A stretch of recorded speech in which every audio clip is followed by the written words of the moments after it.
સતગુરુ ભગવાન કી જય।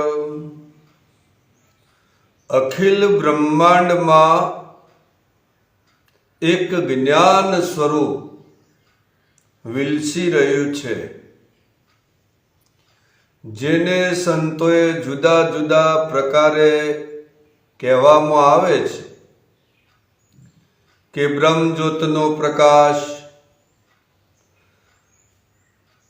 પછી આ બ્રહ્મજ્યોતનો પ્રકાશ કીધો છે। જીવનમાં તમારા અંતર ના પડ એ જ્ઞાન।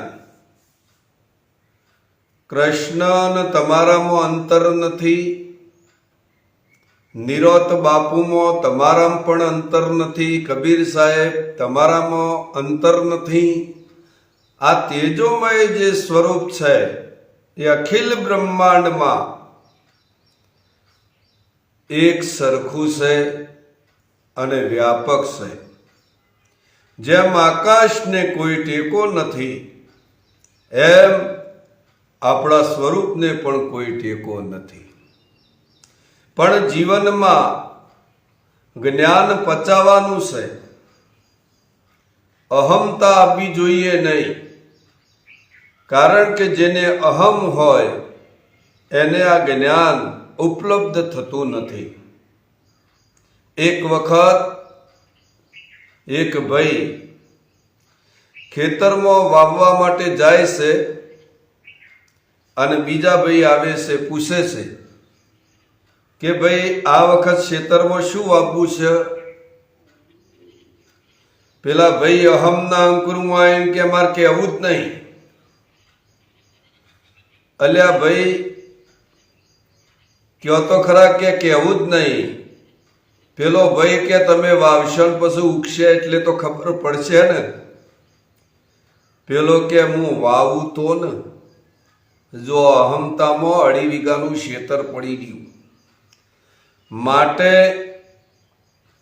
તમે કોઈના સામે અહમ કરી શકતા નથી, કારણ કે એક પરમાત્માનું તેજોમય સ્વરૂપ છે। એ સ્વરૂપને લક્ષ્ય લેતા તમામ પ્રશ્નો વિરામ, કોઈ પ્રશ્ન બચતો નથી। એક ભાઈ હતા, એમને કામ સોંપવામાં આવ્યું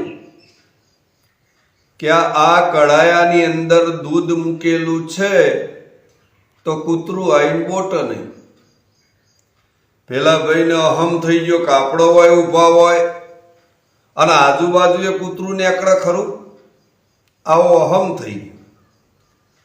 અને સાહેબ એક કૂતરું શાંતિથી પસાર થતું હતું, કડાયાને એને કોઈ લેવા દેવા નહીં, કડાયાથી 10 ફૂટ દૂર જતું હતું।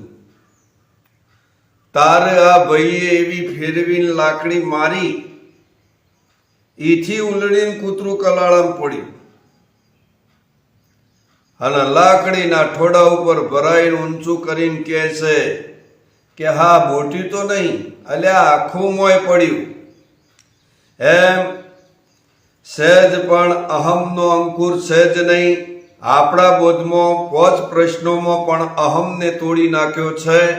આ બધું જ્ઞાન સ્વરૂપ છે અને આ જ્ઞાન સ્વરૂપ ઉપલબ્ધ થાય તો જ તમને આનંદ થાય, આ સાક્ષાત્કાર થાય। કારણ કે જે સ્વરૂપનો સાક્ષાત્કાર થાય એટલે તમારે કોઈ વિટંબણા નથી, કારણ કે જે પરમાત્મા કહું છું એ પણ તમારું સ્વરૂપ છે। બોલો સદગુરુ ભગવાન કી જય।